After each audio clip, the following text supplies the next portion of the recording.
Greetings, it is I, Ryuji Dread, and it is another Friday night, which can only mean one thing. It is a movie watch-along. Yes, I apologize. Last week we did not do a movie watch-along because I wanted to help give a little bit of promotion to Gigabash and the devs from Gigabash the game. So we were playing a video game last week. So we took a break from movie watch-along for a week. This week we are going to be watching one of my all-time favorite movies, that being Scott Pilgrim versus the World, which is a live adaptation of the graphic novel series of the same name. People will also probably know at this point that there is a Netflix animated series, anime. I haven't actually seen it yet. I have seen clips of it. Maybe at some point we will maybe watch that. I don't know 100%, but I wanted to kind of give a little bit of a segue into that if we choose to watch that. Also, I played the video game yesterday, Scott Pilgrim versus the World, so we had a little bit of segue from the video game. So this movie is an hour and 53 minutes long. It is available to watch on HBO Max. It is also, let me double check here a quick second, because I am giving these guys a couple of seconds to actually queue up the movie as well, because I know some of you might be coming into it a little bit. So it's available on HBO Max with a subscription, which is the way I'm going to be watching it. It's also available on YouTube Prime Times with subscription. It's also available on Hulu with premium subscription. It's available on the Roku channel with premium subscription, Amazon Prime with premium subscription, YouTube TV premium subscription as well. You can also rent it for Google Play for $3.99, Apple TV for $3.99, and Fandango for $3.99. Honestly, I think a lot of people have HBO Max as a subscription, or as it's called now, Max, or they have Hulu, or Amazon Prime, so you probably are going to be good in that retrospect. Most of our viewers will have one of those, right? So we're going to be queuing it up here. I'm going to be watching via HBO Max, although I have the Blu-ray copy of this on my shelf. Yes, Blu-rays. What the hell are those? Blu-ray player? What is this boomer talking about? I like to have physical media of movies. I will be watching it via HBO Max because it's a little bit more convenient than me dragging my Blu-ray player with my television over. On top of that, you would hear the TV in the background, which we can't do that. So as a reminder, I cannot stream the movie. I can only stream my reactions, which is why you have to have it queued up on your end via streaming service, because maybe that wasn't clear, even though I tried to put that in the instructions of the movie. So let's get to business, because we are 5 minutes a little bit late in doing this. So I'm going to click watch now at the count of 10 on HBO Max. So 10, 9, 8, 7, 6, 5, 4, 3, 2, 1. Press play. Or in this case, watch now. Alright, waiting for it to load. Okay, HBO movie presentation presents Universal Pictures. Notice how this is a opening graphic that is very reminiscent of an 8-bit movie. So yes, they did give you an old school 8-bit intro, like if it was from the NES. Are we in full screen? Weird. Let me loud up, it's a low on my end. In the mysterious land of Toronto, Canada. This is a movie's a little bit taboo in the beginning because he is dating a high schooler. Some people joke that Scott Pilgrim is my biopic. So I just said. The music, by the way, the video game in the beginning was Legend of Zelda. Very good lighting already in the beginning of the movie. Very good camera work. Scott Pilgrim, 22 years old, rating awesome. Notice how when he moves out of the shot, the camera focus, it goes out of focus with the actual graphic, which I think is cool. Notice Neil is actually playing a Nintendo DS, an old Nintendo DS, actually. There's a lot of Easter eggs in this movie, so we'll have to pay very close attention. I notice in these scenes, when they're shifting between people in the medium close-ups, that the lighting in particular, it's just good. There's a nice little overhead light, which is actually supposed to signify that the sun is coming through the windows. Uh-oh. His friends are pressing him as to when he's giving me his girlfriend. Ding dong. Notice it said ding dong actually there. Knives Chow, 17-year-old. This is going to be very controversial because he's 28. Uh-oh. Steven Stills, the talent, 22 years old. Scott's actually older than Steven. Uh-oh. She's going to geek out on us. He wants her to geek out on us. She's in. Oh, wow. Ellen Wong played a phenomenal role in the character of Nice Chow. It's not very easy to play a 17-year-old when you're much older than that. And they did a good job of working with her hair, too, to make her look very young. Uh-oh. Kim, 23 years old. I don't want to spoil the relationship between Scott and Kim. Young Neil lives here, 20 years old. He has the best answer to it. Zelda. He's playing video games, that's what he's saying. It is kind of a big... But, Lunch Pack McQuack. Wow, they're going fast into this. This is also a musical, by the way, so if you like rock music in particular, you're going to probably be impressed. There's a couple of songs, actually, from the soundtrack that are actually from previous artists.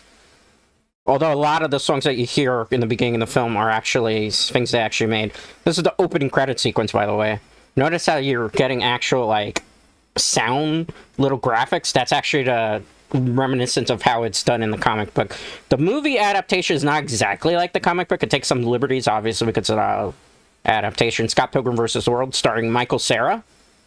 Hasn't done very too many movies after this. Mary Elizabeth Winstead, Kieran Culkin, Chris Evans, aka Captain America, Anna Kendrick, who does a phenomenal job in her role. I love a movie with Anna Kendrick in it. Brie Larson, Alison Pill, Aubrey Plaza. Yep.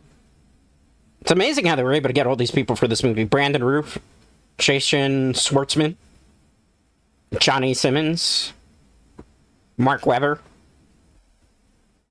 Mae Whitman, Ellen Wong, that's who plays Knives.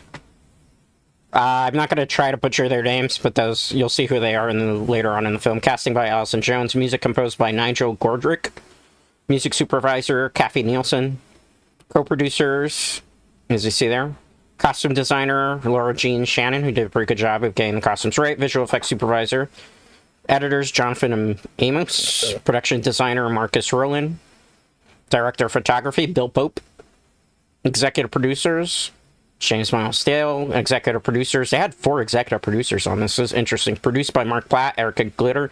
Produced by Edgar Wright, which is the name you need to know. Based on Brian Lee O'Malley's comics.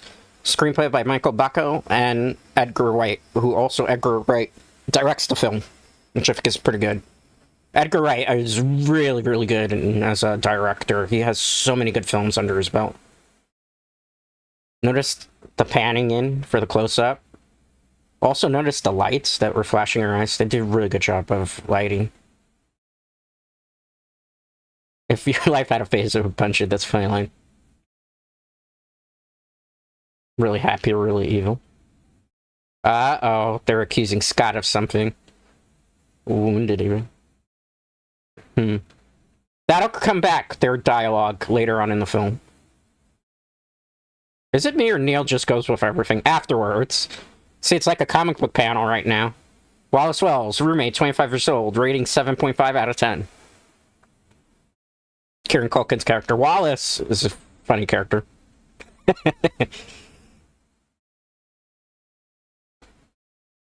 Yeah, Scott and Wallace's apartment ownership diagram. Basically, all you need to know is that this whole entire apartment is everything is Wallace's, and Scott's only items are his clothing. He's gonna call his sister. Ring. I love how they make it exactly like a comic book panel. See, that's exactly a comic book panel. Anna Kendrick. Look at the lighting, overhead light here. They do such a phenomenal job of getting the lighting right. Look at the sign in the background that's going to come back. If you could read that sign, it's really funny. Yeah. Scott Pilgrim stating a bad stereotype. It's a Catholic school. Oh my goodness. So look what sign it says. If you are using your cell phone, you will not be served. That sign will get blurrier as the movie progresses. Notice how they shifted their angles from where they were originally? That's a very bold choice from a director.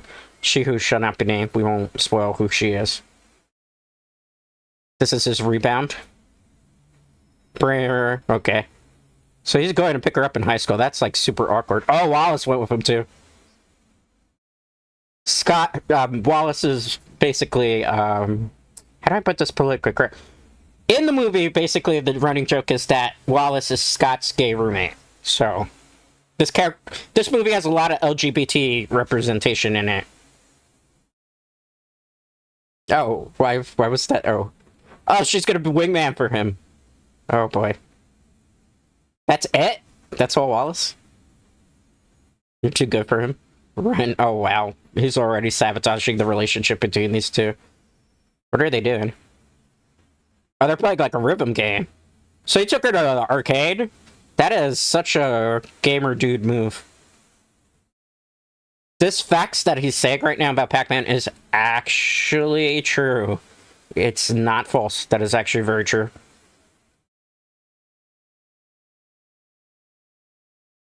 Yeah, that's true. Everything that he's stating in terms of gaming facts is very, very true. Wow, that's some crazy good sync there. You know that was a stunt double there.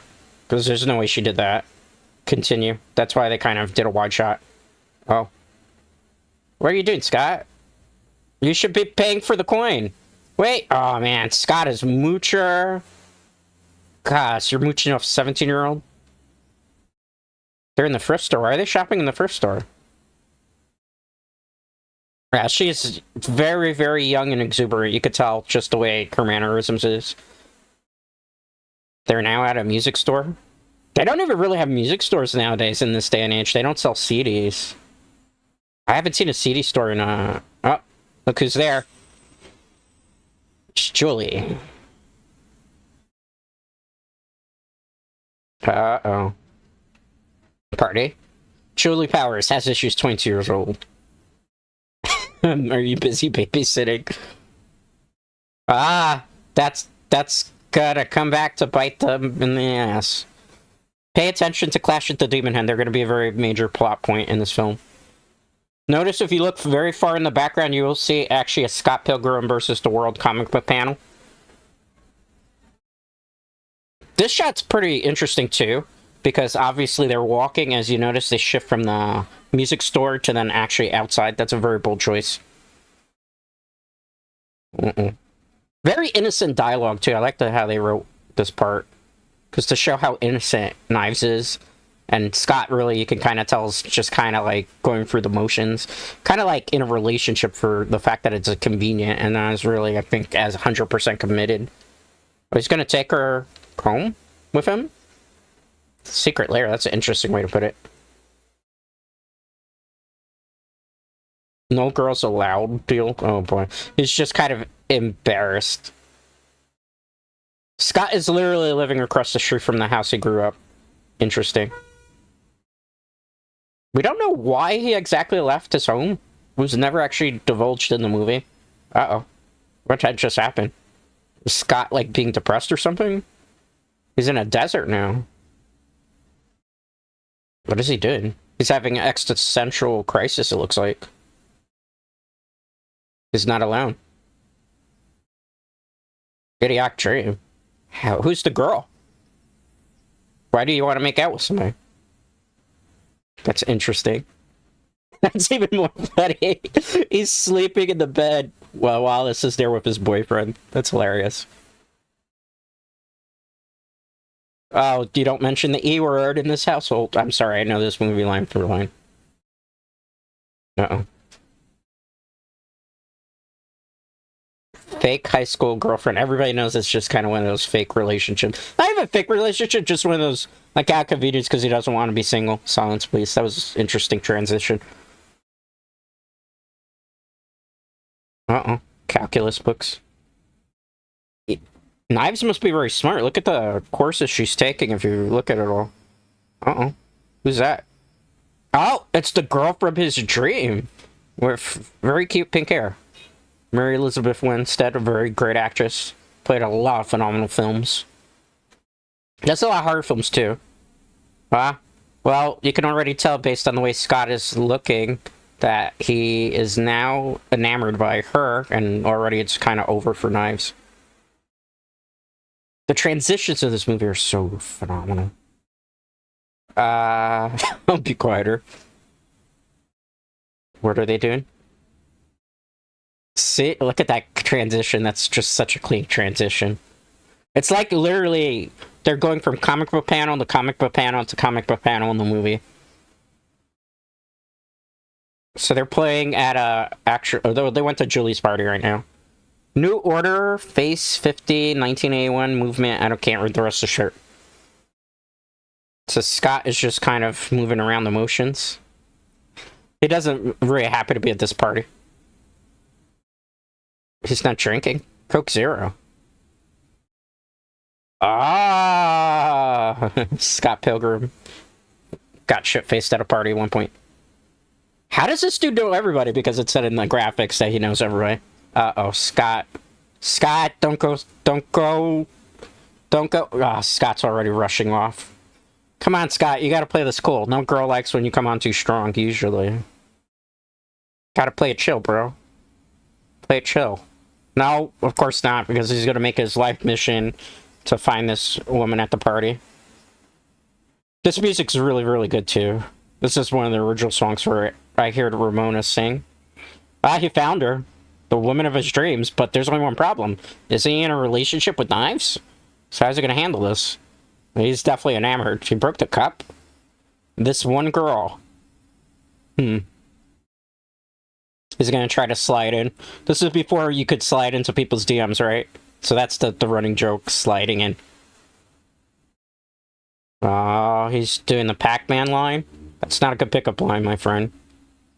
Notice on the top corner of the screen, there are two balloons that represent, like, testicles. That I think perhaps is supposed to be intentional. Notice how high up that light switch is, too. Yep, she was not impressed by that. I don't think you should ever open a line, am I dreaming? Yeah, I'll leave you alone forever. He just completely botched it. Oh my goodness, Scott, what are you doing, bro? Don't do that. And he's completely head over heels now. American. Yeah, remember, they live in Canada. Sandra and Monique? Who are they? Notice how they're just literally shifting from panel to panel? That's why there's so many quick camera cuts where you even see the camera moving quickly. You better be paying attention to all these things that people are telling him. Well, all these things might be actually true. That guy was always funny. Uh-oh. That's the wrong person to ask, Julia. Oh, man, she's really spilling the beans. Wait, are they together? Uh-oh. Oh, she pushed him away. No. Scott, don't do it. Oh, she's forbidding him. Why? Oh, real girlfriend over here. Ouch. That hurts. Is it morning period? That is the morning period. That's the rebound. Yeah. That's funny. I thought you broke up. He already scared her off. She left. Uh-oh. Lisa. Uh-oh. He's heartbreaker. Kim. See? Kim is actually in the band. Yeah, Kim. Unfortunately, you don't get much of the foreshadowing as to exactly what happened between those two because it's more elaborated in the comics. She's not over a breakup with Gideon. Pay attention to that. That's going to be important. Why'd the lights go off? Uh-oh. Wallace is drunk. Yep. For the keys in his head, yeah. That's funny.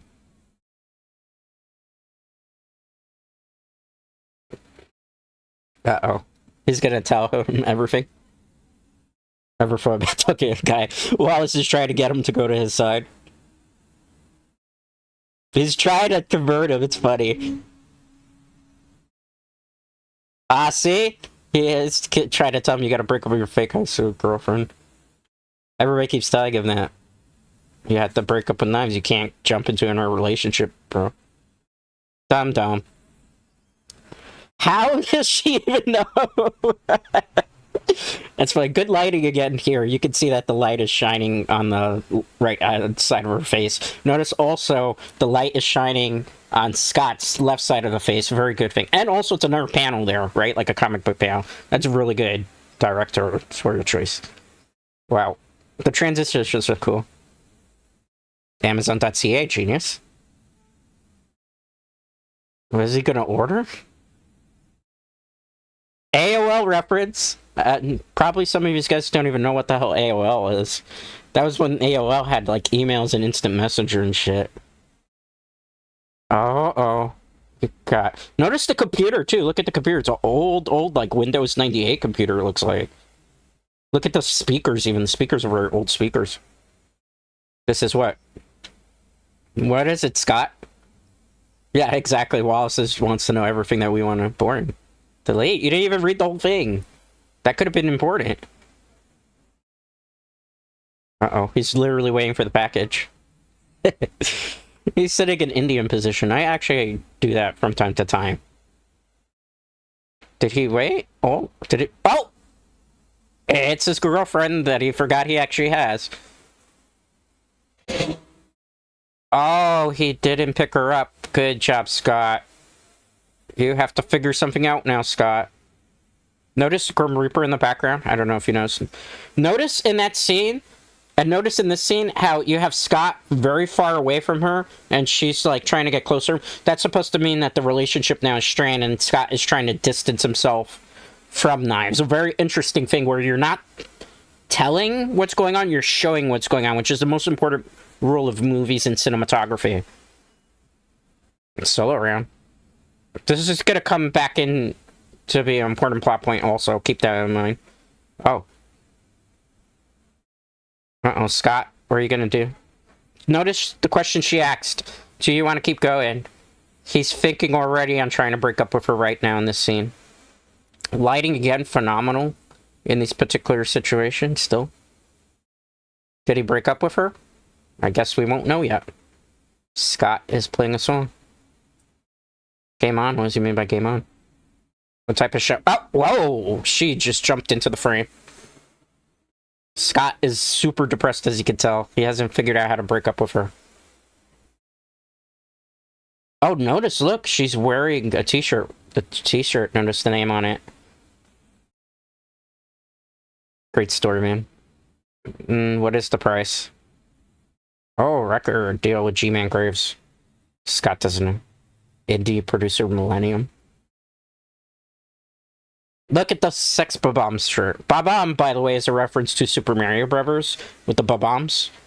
Oh. This is a very dedicated girlfriend, and he is about to break up with her. Scott is not a very likable human being, actually, in certain retrospects. Huh. Notice the music playing in the background? That is Legend of Zelda. It is actually when you're in one of the opening screens, right before you're about to hit start or continue. Right when you're making a character. Look at the P bar there. That's a reference to fighting. As well as just like your energy bar in video games. Notice the music is getting louder as he enters a different area. Now he's like walking through a high school of some sort. That's also Legend of Zelda Ocarina of Time this music plays in as well. Oh look, it's her again. Notice she has something in her hand. Run, Scott, run. What's Scott gonna do here? He notices something. That's her at the door. He woke up. Is she actually gonna be at the door? She is! That's an interesting cinematography choice, too. Math Pick USA. Interesting. He literally just asked her out. Well, she just turned him down, so good luck, buddy boy. Uh-oh. He's kind of fantasizing again, it sounds like it. Subspace highway in his head? Is that actually true? They don't have in Canada. What is she talking about? Were you the Pac-Man guy? He has to cover it up, right? That's like some embarrassing moment. As the other guy. Yeah, you probably should sign for it, bro. He's trying to Riz. I don't think this is gonna be a successful Riz. Like, being big, desperate Riz? Does that work? Does that actually work? Anybody chat? Let me know. I don't think I would try that angle if I were him. He's asking her to hang out. That's different than a date. Wow, he signed that fast. And then threw it out. What was even in the package? Alright, we were already at the date night. She's waiting on him. Are you late? Oh. Yeah, That's me too. Whenever actually somebody invites me out to something, I have this bad habit where I have to be at least like a half hour early because I'm always afraid that I'm going to be late. Even though I'm never really going to be late because I'd rather be early than fashionably late.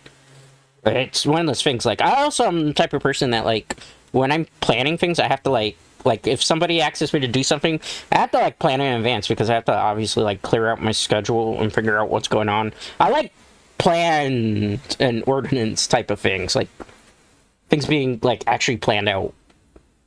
And that's where it kind of segues back into that. I have to always be, like, a half hour early. Well, he's trying to get the skinny on what her life is like. Scott with the cheesy, it's cold line. Yeah. She's not very impressed with his attempts to try to make conversation.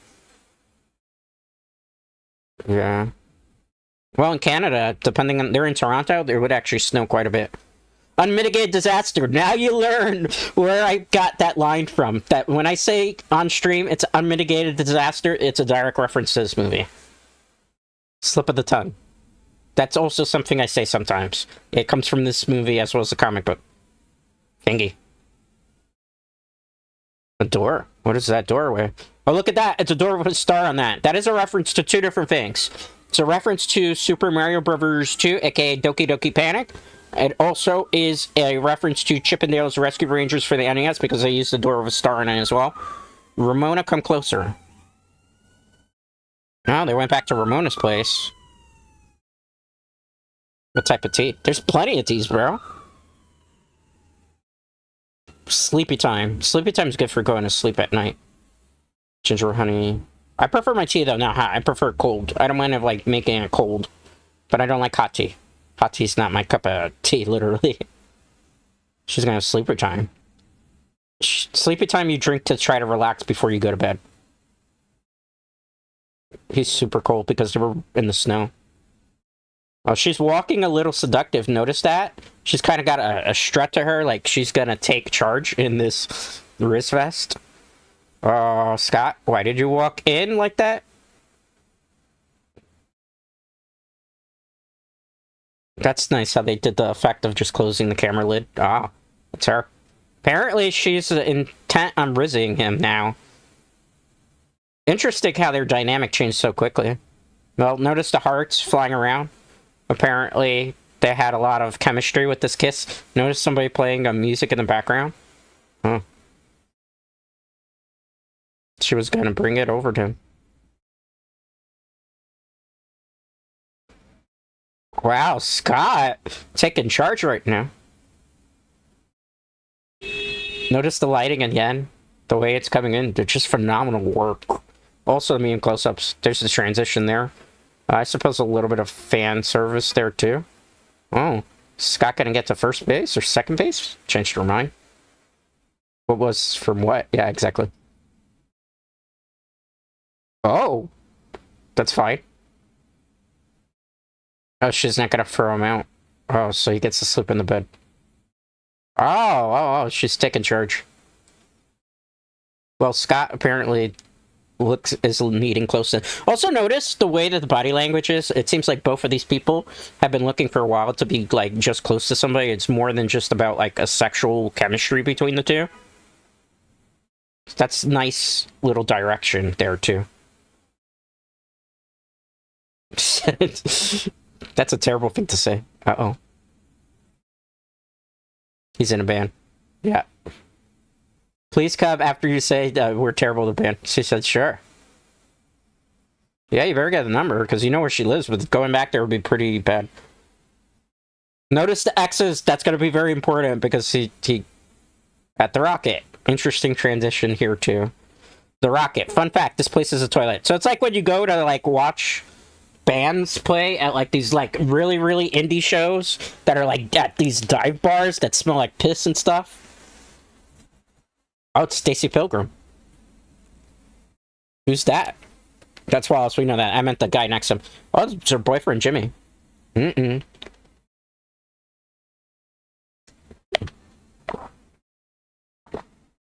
She just kissed him on the lips. Freaking Ramona's gonna be so pissed off right now.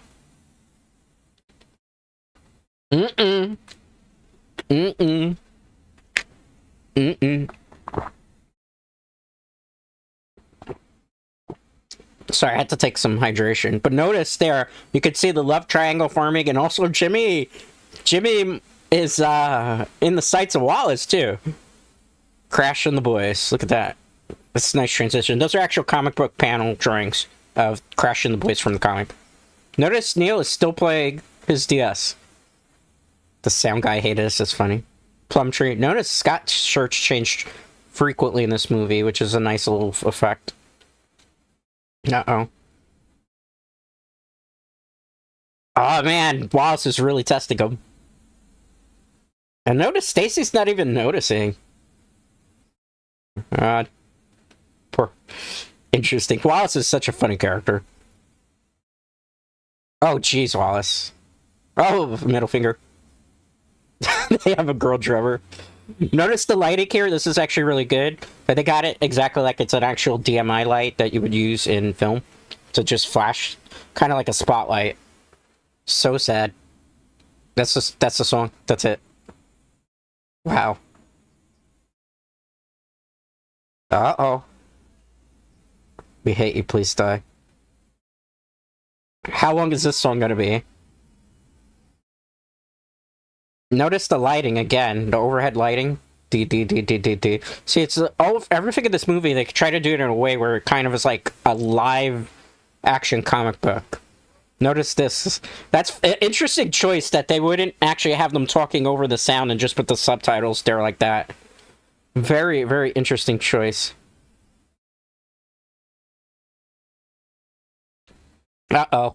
This is gonna be bad. How you doing, Scott? A friend. Uh-oh. Anna Kendrick's really gonna sabotage this also. Uh-oh. Here we go. Uh-oh. The music's playing too. Well, he should have broke up with his fake girlfriend, as I said, right? He gave him the motivation. Only because he had a side objective to be able to... Uh-oh. That's the story for now. Uh-oh, she's about to freak out. Uh-oh. You gotta feel bad for Knives, man, because she was getting cheated on already at this point. Like, he had a super supportive girlfriend, and he dumped her, basically, or about to dump her for fascinating, you know... How do I put it? Lust, I guess, in a way? I gotta lower the music down. The music's a little bit loud in this particular scene. This song is pretty silly. I'm my truck. I'm not gonna sing the song, don't worry. I'm not gonna torture people with that. She passed out, so that's exactly what Scott wanted to have happen. Notice the lighting shifts here, too? Great cinematography. Great cinematography. I like also how the camera slowly zooms in on everybody, so you get various different perspectives. Look at Scott, he's singing directly towards Ramona. Ramona's kind of being a little bit rizzed by that. Look at this too, we have Crash and the boys that are just staring on with evil eyes. Neil doesn't know the lyrics. It's a really not great song, which is probably why there's the reputation as to why Sex Bob-omb's not that really good of a band. Uh-oh. Wallace looks like he's gonna make his move. Stacy's just trying to reassure her boyfriend that everything's gonna be okay. That's funny. Take out your junk, that might have a double meaning there. Uh-oh, what's that? Uh-oh. Who the heck is this? Matthew Patel. This is gonna probably be confusing, but pay attention to what he says here. You probably should block that shot. Fight, yeah. He's gonna unplug it. Uh-oh.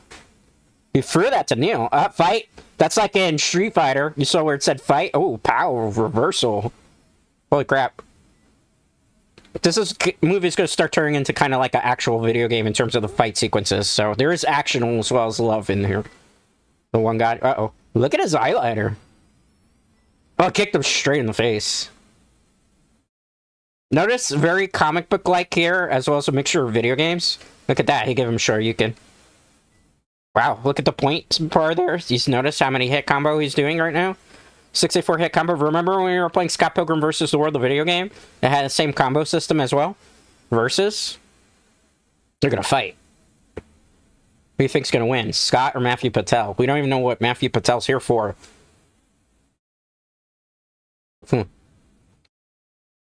Quite the opponent.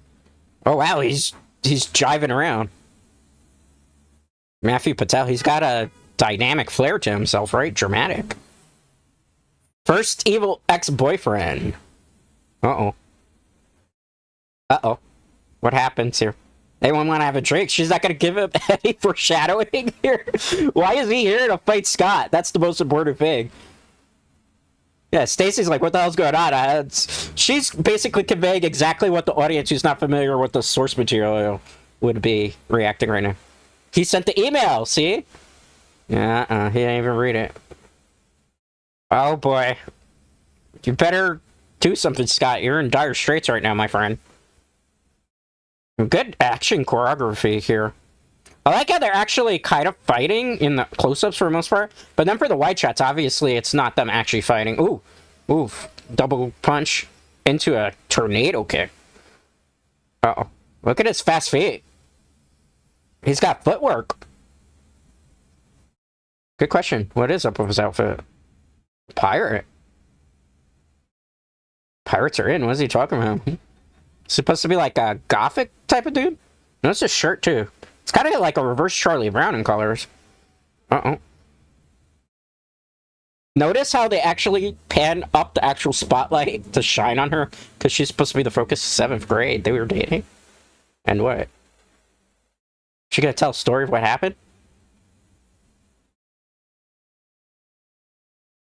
Ah, see, Ramon was a very popular person. So she went with the least popular jock, dude. Oh, they fought each other. With each other. Huh. And then what happened? She kissed him. Only once? Wow, she broke up with him in only a week and a half. Man, that's a fast turnover. Mystical powers foreshadowing. Okay, for what? Uh-oh. We're getting a musical number here. Well, I guess we know what ethnicity he's from. Uh-oh. Why Scott never tries to punch him while he's, like, powering up is a mystery to me. Uh-oh, look at that. He's gonna shoot a fireball at him?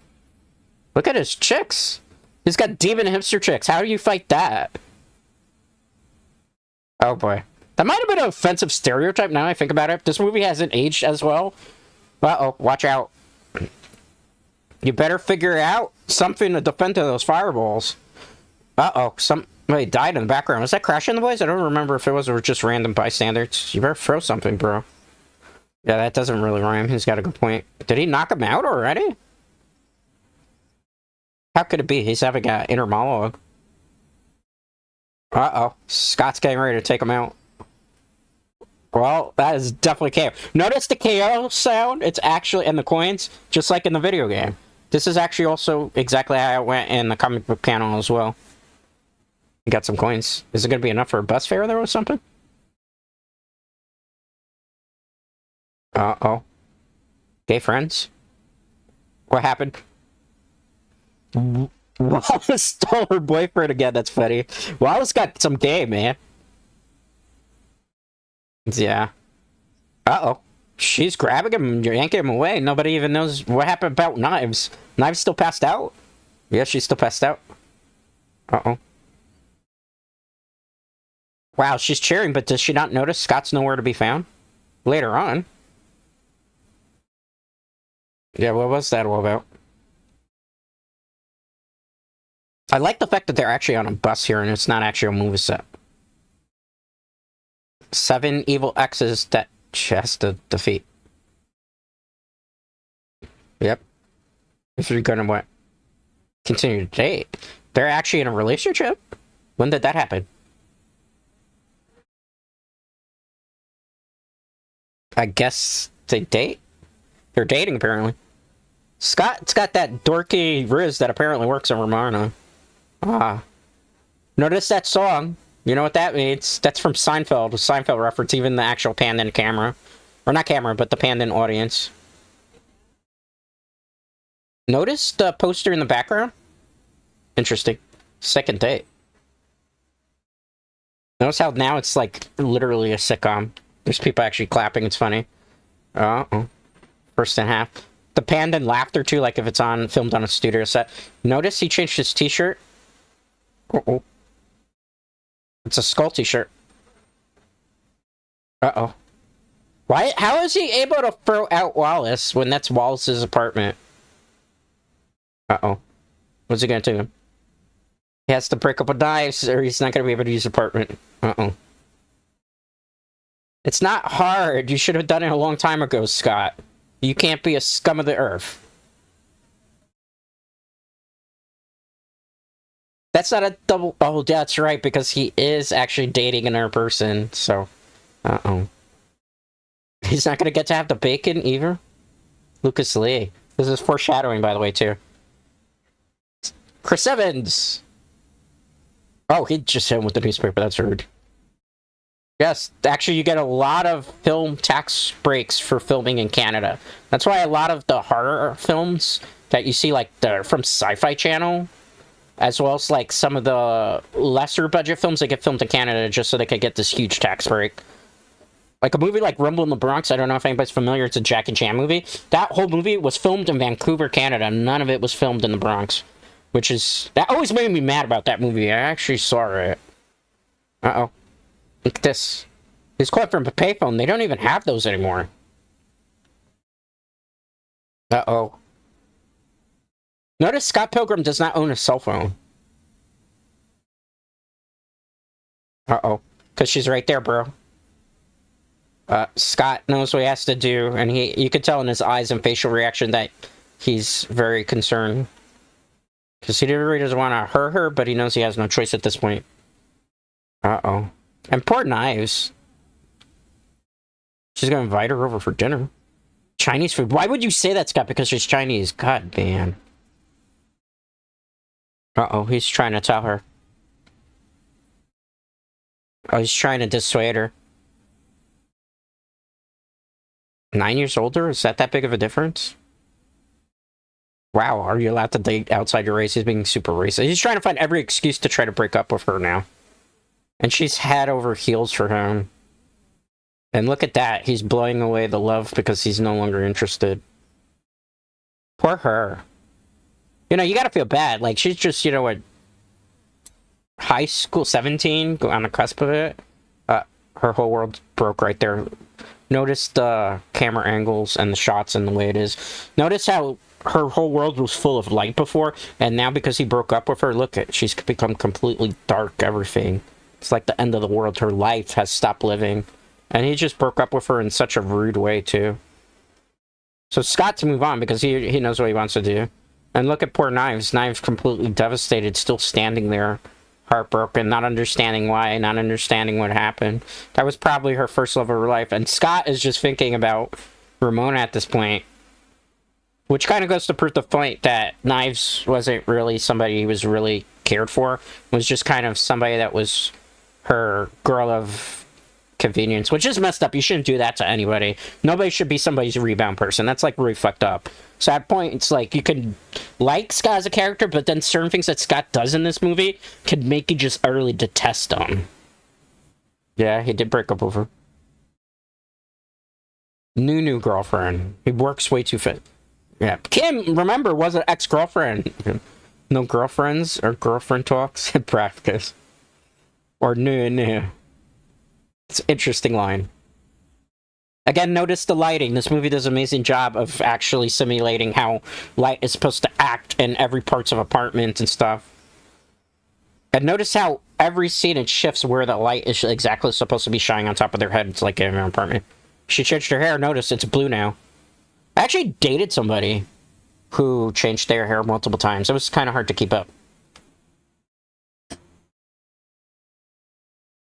Not that there's anything wrong with that, keep that in mind. But it's hard to keep up sometimes. People like that always will keep you on your feet. Not that there's necessarily something bad, but, you know, it's interesting. Uh-oh, see? She did date Scott. She's trying to bring it up. He's an idiot. Wow. Wait, you're supposed to practice. You didn't even practice, dude. Oh, wow. So he's gonna have Neil play instead? I mean, if you're supposed to be winning this battle of the bands, would you... You can notice now how Scott Pilgrim always blows off his responsibilities for something else, right? So you're supposed to not really root for Scott in certain retrospects, because they are portraying for the movie he's not necessarily the nicest human being. He just broke up with one girl to get with another girl. He... Oh, see? Look at that. He's not used to women that are impulsive. Wow. Look at Scott. Scott is like overreacting because he doesn't know what to do. There's a girl he really likes, but... Oh. Notice Ramona, the way she walked out of the bathroom, just kind of implies that she's like the alpha female, right? Like, she's very, very empowered and independent, and... Maybe.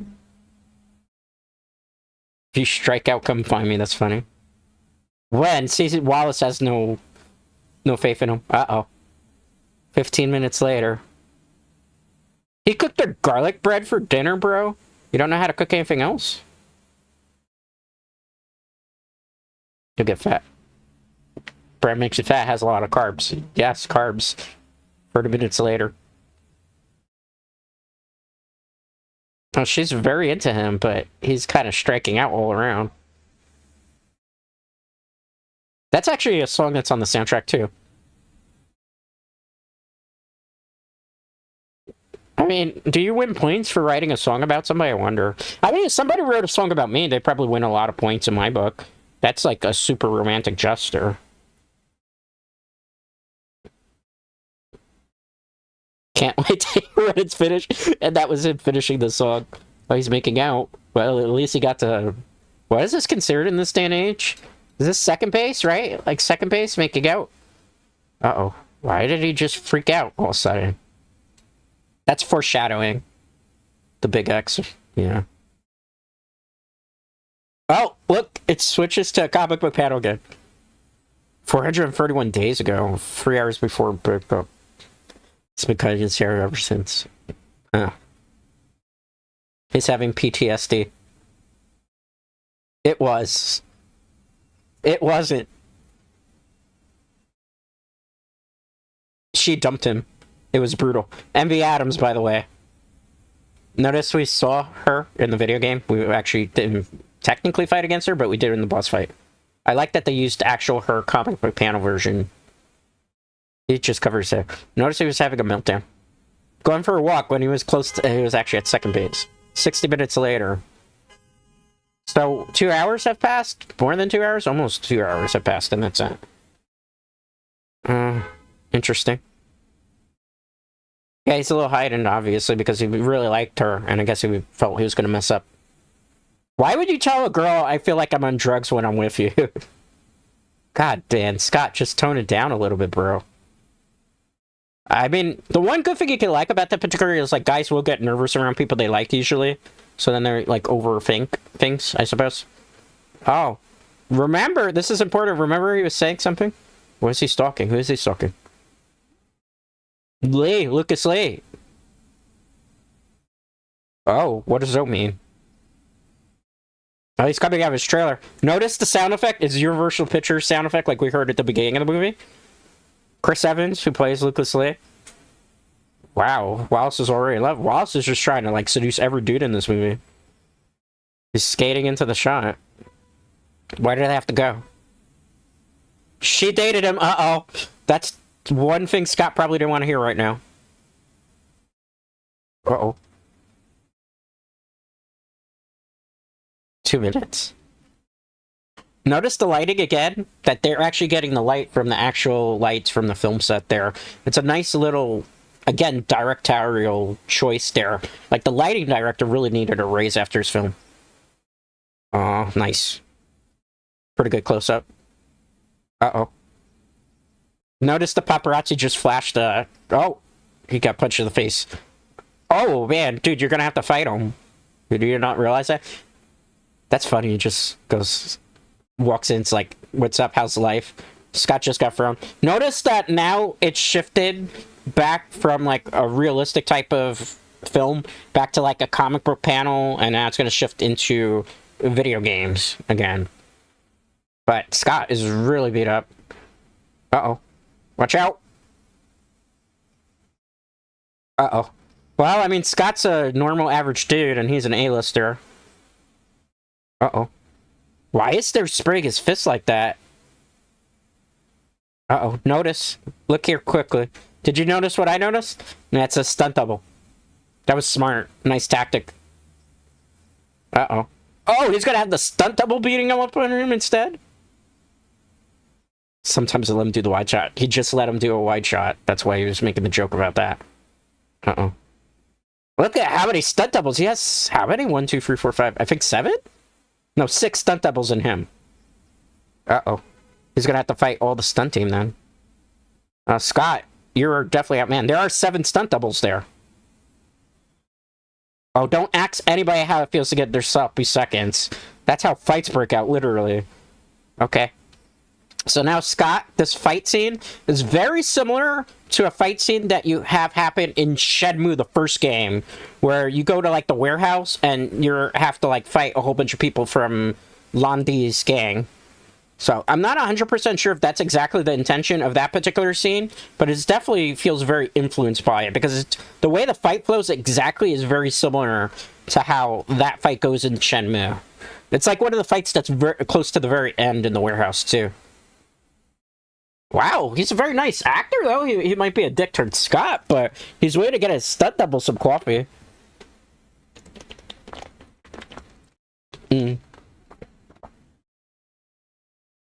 Notice in the scene, too, all the lighting that's actually happening on set for the movie is actually being done with these film lights, which I think is phenomenal and an interesting directorial choice. Look at that. One-on-one. Oh, he smashed the coffee. They're gonna go fighting head-on here. I like the fact that there was a mat in the background of New York, too. Oh, they're running at full speed here. That's kind of a little bit of reference to Ninja Gaiden from the first game, NES. Okay, what's gonna happen? That is exactly like how it goes in Ninja Gaiden, except the hero usually wins. He got knocked down there. We broke the mat. That was a nice choice how they showed you it before they actually knocked him into it. League of Evil X's. This is gonna be a plot point. No, he doesn't. 7 Evil X's. They're coming to kill him? Why do you want to control the future of Ramona's love life if you're all X's? Like, you broke up... Huh? They're gonna get a beer together? No. He was acting. He had to show off how good of an actor he is. Yeah, he is. He's trying to go for Oscars. This is funny. Chris Evans did a pretty phenomenal job, even though he's a very minor character in it. But he has his own skate company, too. Thingy. What is he talking about? Is he challenging him to something? Grind? Can you do grinding? Is he trying to fake him out?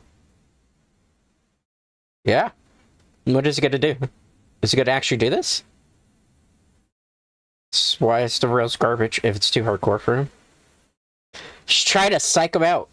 Yeah. There are girls watching. Is that enough to actually con him into doing this? It is. Wow. What a tool. Luke, notice Wallace was right there too. Why wouldn't you be? That's such a cool line. I mean, Lucas Lee is such an arrogant prick, though, right? Okay. That is a direct reference to Tony Hawk Pro Skater, in case you're wondering. There's a lot of video game references in this movie.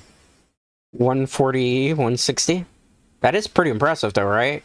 And he said that the rails were garbage, so imagine what he would have done on rails that were actually really good. Well, he's almost at 300. That's not good. What happened? Ooh. What happened? He bailed, so he died for that? He didn't get his autograph. He wasn't going to give you the autograph, dude. I like that. That's a wrap, everybody, too. So that you know the scene's going to transition. What happened to Ramona? She bailed. What's the deal? Well, I mean, she probably felt bad about the whole situation, right? Ooh, beep. What's that? Scott's trying to call her? Scott Pilgrim. I mean, I'm pretty sure he knows. What is the deal? Lumber liquidators. Look at the actual refrigerator there. That's very interesting. He's gonna start to spill things out. Sucks. Notice he put an infinity symbol, but that's supposed to represent boobs. Yeah. Look at the numbers. That's not kisses. 7 deadly X's. Notice also the way sucks is spelled there, and the 8 is like turned over. That could mean that Scott thinks that he's the 8th ex-boyfriend at this point. Break out the L word. Not lesbians, you dummy. The love word. No, Scott, love. He wasn't trying to trick you. There's a good message here behind this part of the movie. Yeah, you do kind of have to let person know when you care about them, I suppose, and that you're interested. Because if you don't, then what's the point, right? He needs them to move out. Wow. Oh, he's gonna evict him. Oh boy. Poor Scott. You better figure it out. He's running out of time here.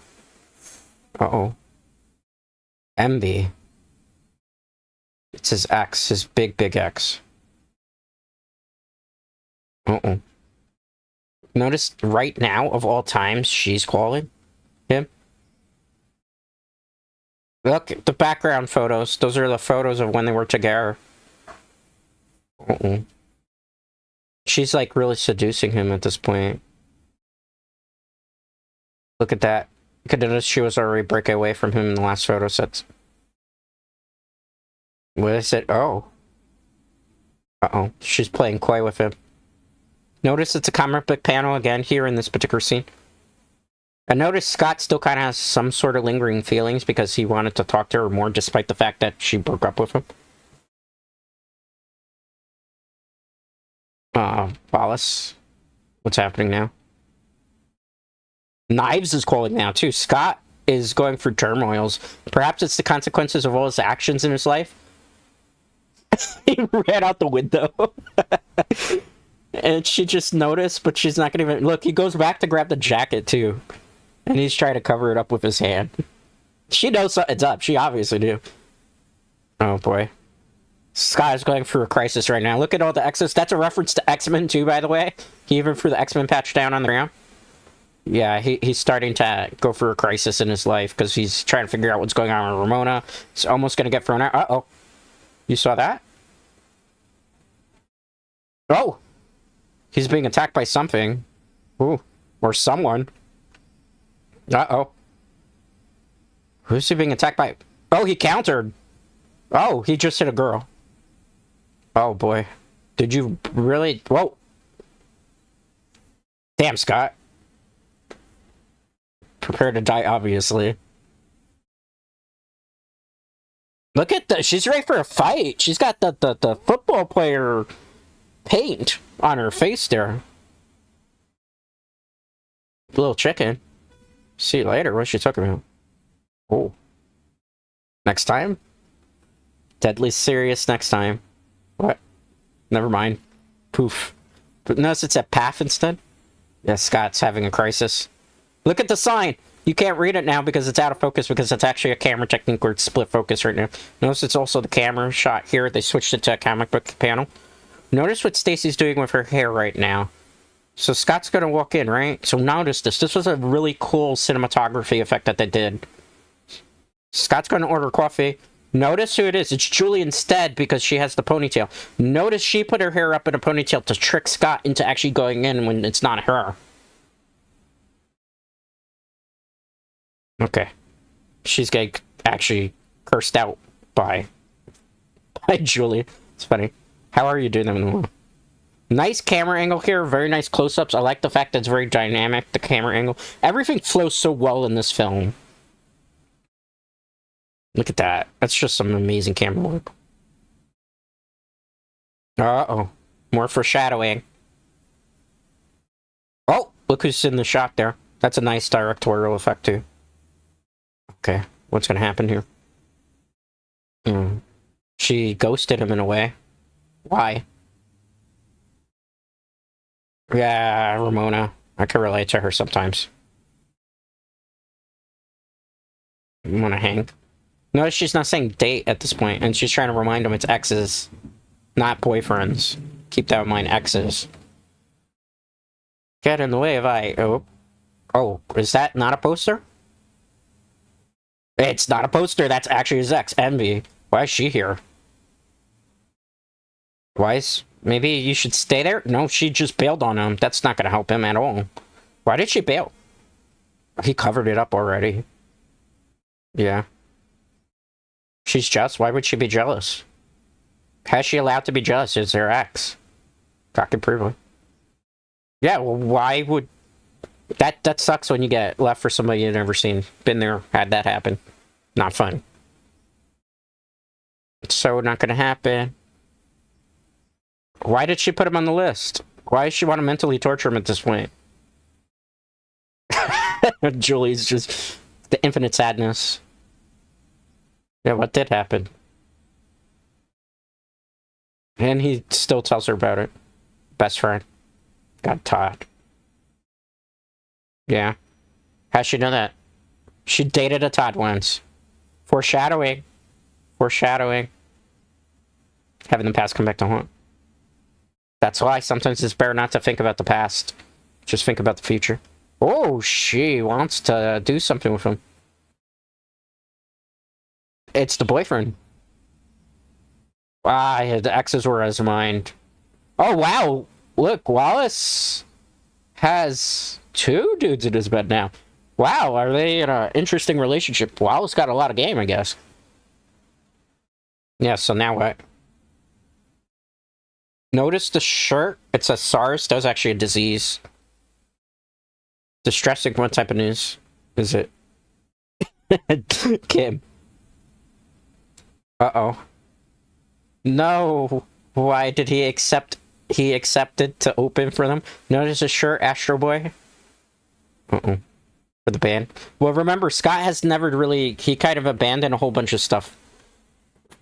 Abandoned a lot of the band stuff for his love problems, so... He's kind of got to do this for his bandmates, right? Because if not, he's going to be a dick. Stalkers. Oh, speaking of it, look at Knives. She's just staring there, trying to get a feel for things. Uh-oh. She saw who Scott left her for. What would she do? Yeah. What is she gonna do? So she's telling him to do the grown-up thing and play. Well, that gave him mostly it. Look at that scene. Hipster chick. Uh-oh. She only likes him because he's old. That's funny. Or, excuse me, he only likes her because she's old. That's funny. She is having a meltdown. Oh, man, she's really having a meltdown. She wants to try to get Scott back instead of just moving on with her life. Notice how a lot of the issues of this movie, like, for these people and these characters, is that they refuse to move on from past relationships. They haven't come to terms with them, and because they haven't come to terms with them, it's ruining their all relationships throughout everybody else. Oh, she's determined. What is she gonna do? Young Neil? She's calling Young Neil? Oh my god, you're so hot. Oh, she's flirting with him? All that just to get back at Scott. It's kind of crazy, right? I don't think that would be it, but it is. Okay. Alright, well, they played. Nobody seemed to like any of their music. Only those two were supportive. Yeah, check it out. Bar. Yeah, they know that they weren't good. Nobody was cheering for them. Were you bad? I don't know. Did you? That's a line I say a lot, too. A lot of stuff I reference. A lot of this movie I reference actually in real life. It's kind of scary. Uh-oh. What the hell? She's just there stalking her now? Yeah, I would be freaked out if I were Ramona, too, at this point. Especially the way she was giving her the evil eye. Notice she's, like, mirroring her, too, because she wants to try to get back at Scott at this point.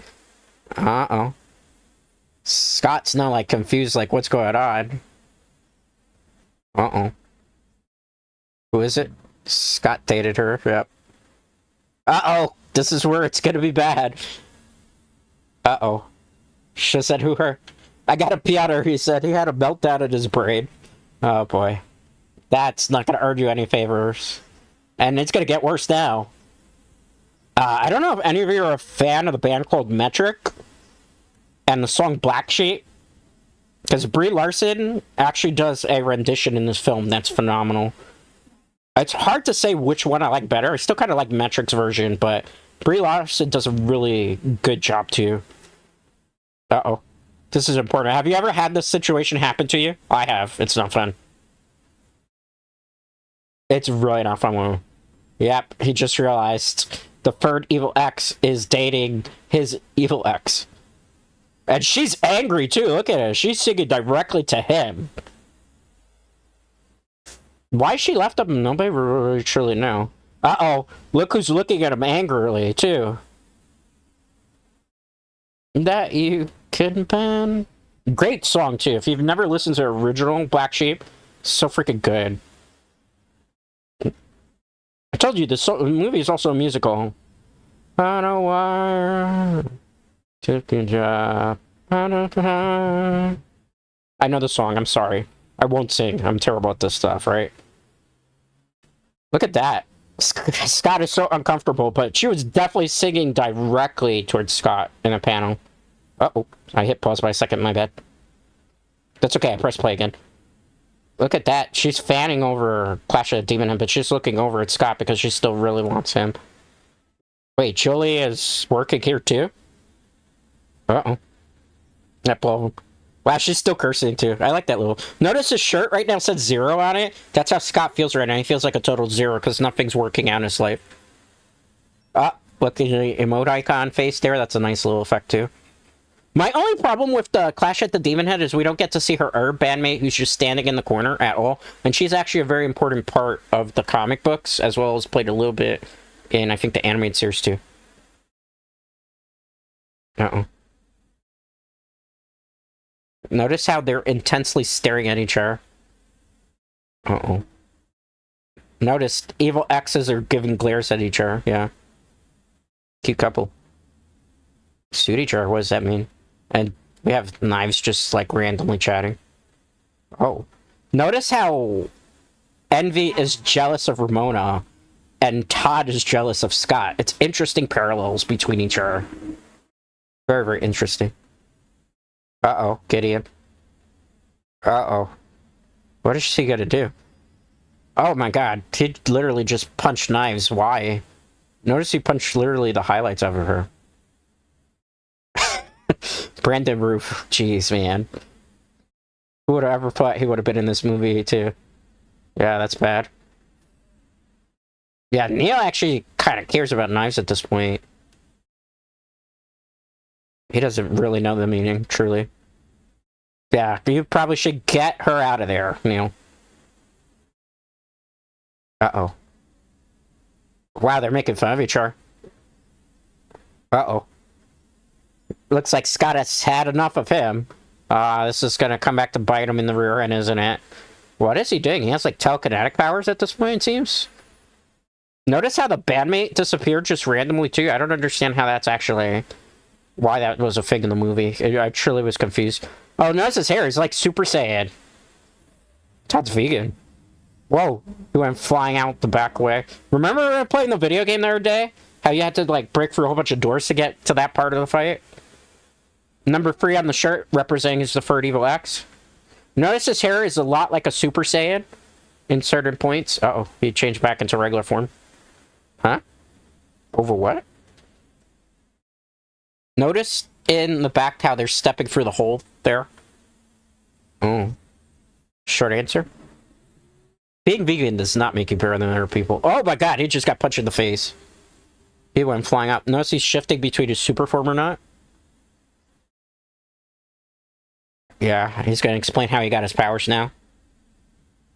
Look at the bandmate in the background. I wish they actually had some actual more story time. Like, that's the one great injustice of the film, because that bandmate didn't get any real screen time whatsoever. Oh, Scott just landing back down. You better attend to him, Ramona. It's not raining. Uh-oh. Well, so much for that. Notice the shirt, too. Uh-oh. Kind of is to him. Maybe a key element that will actually truly help him. Notice her face, too. She's very sad that she has to tell the story. So she dumped Lucas for Todd. Oh, so she would move from person to person. Notice how Scott and Ramona have parallels to each other? He punched a hole in the moon. She dumped him because he was going to Vegan Academy. Well, Scott, didn't you do the exact same thing too? Almost the exact same thing? She dabbled in being a bitch. She's trying to get a fresh start. Yeah. Uh-oh. He and me, isn't it? Yeah, that's what I thought. Capiche. This line, huh? Cleaning lady on Monday. You'd be dust by Monday. Huh? What? It's foreshadowing. It's so funny. He's trying to explain the whole joke to him. So he's so confused by what's on Monday. Because she has off. Yeah. He's trying to explain the whole thing to. It's funny. He's about to have a brain fart. Oh boy. Notice that Envy really wants Scott to give up on Ramona, probably because she still actually likes him. Oh man, he got thrown through the wall there. Poor Scott. Oh no. Notice how Steven Styles is just gonna leave with Kim. Because they're like, they have no point in this fight. Uh-oh.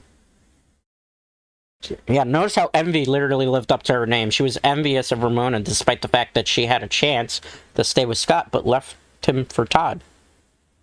So, that's interesting. Uh-oh, he's playing something. He's playing music? He's gonna challenge him to a bass battle? So, we're gonna get kind of a reference to Guitar Hero at this point. If you don't know.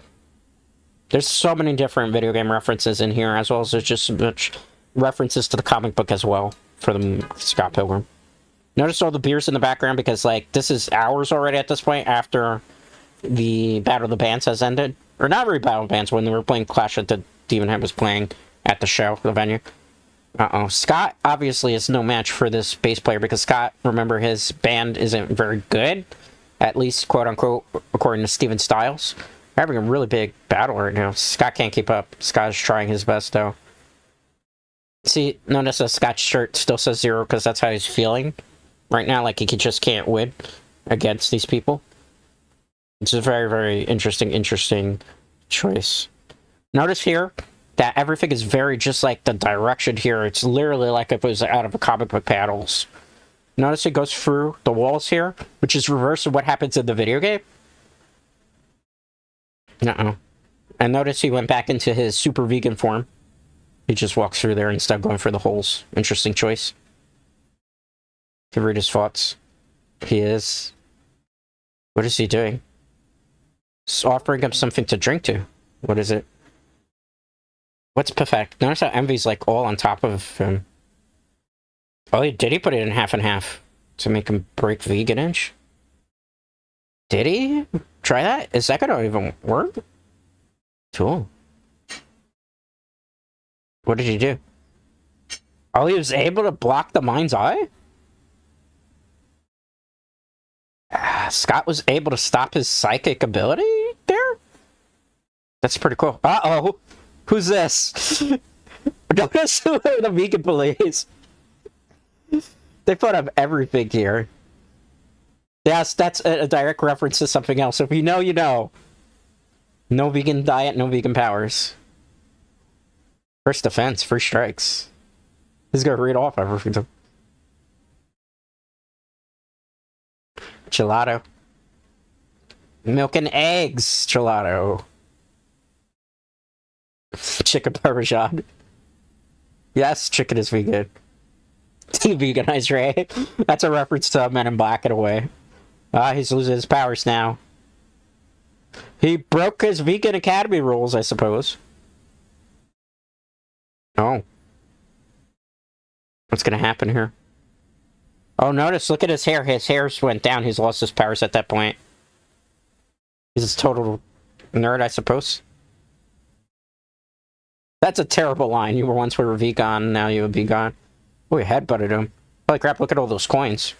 And Envy is just looking on, like, shocked. That was a nice camera shot there where they had her intentionally in the background for the wide shot. This is just funny where the vegan police just go and they high-five there. That's a wide shot. Scott has a head there, but notice he feels bad for Envy at this point, too. He kind of has a kind of lapse in conscience. Sorry, I guess. Yeah. Well, I mean... Now they're even? Wow, that's messed up, though. Natalie, he called her by her actual name. Yeah. Maybe they should. See, Scott still cared for Envy. The one thing also that I kind of hurts about, like, the movie adaptation versus the comic book, in the comics, Envy and Scott eventually come to terms with each other and they kind of make amends. They don't get together, though. But Envy helps Scott get through a very important part in the comics that never gets featured in the movie. So it's a shame that she doesn't have a more prominent role, but obviously because it's a film adaptation, they had to kind of take some, you know, royalties, license, creative license, I guess you could say. Notice how now Scott's still kind of, like, very passive-aggressive towards Ramona. See, now they're having an issue with each other now. Just try to talk about to explode. Just see, he's about to have an issue, a meltdown. Notice, wow. See, he's not all ass, he's part ass. Now he's starting to doubt himself. See, now Scott doesn't even know if he actually is worthy of Ramona's love. He just likes to live, yeah. Number 4. Look at number 4. You saw the number 4 there. Well, Envy almost did try to kill you every 5 minutes. Excess, she's still not paying attention to that. He broke up with her. Yep. No. Yeah, see, even Ramona knows she's not cool with it. Healthy breakup. No, she screwed with the background. Kim, uh-oh. See, notice how they're parallels of each other. They did not have the best relationships, and they did some pretty mean things. Kind of ended. That... You fought a guy to beat up with. That actually is an animated thing that I think you can still find on YouTube. In case you're curious about that, that was pretty good. Kicked him so hard you saw the curvature of the earth. That's funny. Uh-oh, see. Now they're having a problem with each other, so they're gonna have a breakup at this point. She doesn't even know what she's like anymore. X, she keeps trying to tell you. Ah, yes. Now he's finally gonna figure it out. Yes, the girl from earlier. Oh boy, does she know. Come on, Scott, get a clue. Yep. She's trying to give him a look. Yeah. Figure it out. Now you finally got it. Ah, see, you don't say that to anybody. That would hurt people. Uh-oh. Uh-oh. There's a fight about to break out. Poor Scott. Poor Scott, you better block here. Better block here. Uh-oh. Ramona blocked the shot for him. They're gonna fight instead. We're actually gonna get a Ramona fight scene. Wow. Hasbian. That's an interesting name. Well, clearly Roxy is still in love with her. Yes, here comes the classic weapon that Ramona has. Shine-ass mallet. Oh, they're fighting. This is a little bit of a mix of Soul Calibur, as well as a different video game. That's a nice special effect right there. How is Ramona able to move a big-ass mallet that fast? Yes, it's happening. Oh boy, that's gonna be interesting. What is she gonna do? Uh-oh. Look at that flip. It's very video game-like again. Remember how now the movie switched from, like, being real-life / comic book panels to now an actual video game sequence. Very interesting styles that they chose for this film. That almost hit Knives Chow. Oh. Oh. Uh-oh, not good. Did Roxy beat him? Uh-oh. There goes the mallet. She was gonna need that, too. Uh-oh. Kicked her in the face! Oh! I think she won the fight. Almost certainly at this point. She doesn't want to go back to Gideon. Wow. Glee game, what does that mean? Oh, Scott has to beat her. Oh, man. Yeah, Scott doesn't want to hit a girl. Uh-oh. Oh no! Ramon's gonna make him fight. Look at this. This is an interesting choice for the fight too. She's gonna actually use his fist against him. Uh-oh. Good kick. Uh-oh. Block. I love the choreography there for the fight scene. Because it's just like, you don't see a fight of that nature ever happen in movies. And notice how the lighting, again, I can't stress enough how well lit this movie is. And just how they use various different set pieces to help actually enhance the lighting so that you get a very realistic feel. Oof. He just got hit hard. Even though some of this lighting is actually going to be from, like, actual editor program as well. Uh-oh. He's about to get killed. Watch out. Why is the weakness the back of her knee? Oh, wow, wow, wow. That's a little too much info. Uh-oh. What did you do? Uh-oh. I think, well, yeah. You know what's happening? Wow, that's for Shag. I'm not even going to tell you what the meaning on that is. It's pretty obvious, right? You'll never be able to do this to her. It's pretty obvious, like, what she's referencing is you will never be able to satisfy her the way I was able to satisfy her. Interesting. Now Scott's going to have, like, a big meltdown. Oh, and special. He ordered 2 gin and tonics. That's crazy. No. A list. Scott is already drunk on the first drink. Notice now they're having problems in their relationship. Uh-oh. That's not good. See, now Scott really screwed up. Why would you tell somebody that? That's messed up. Split. Yep, she's breaking up. Oh. Sexually laundry, dirty laundry. Yep, he's drunk. Yeah, 1 drink holds up 2 sign. Yeah, sorry, his cared. She actually really cared about Scott because she was willing to help him. Wow. See, Scott's biggest fear right there. Another evil X-Wing to happen. That really hurt him. He got drunk, though. Said some stupid shit. You know that saying, fuck around, find out? That's what happens when you fuck around and find out.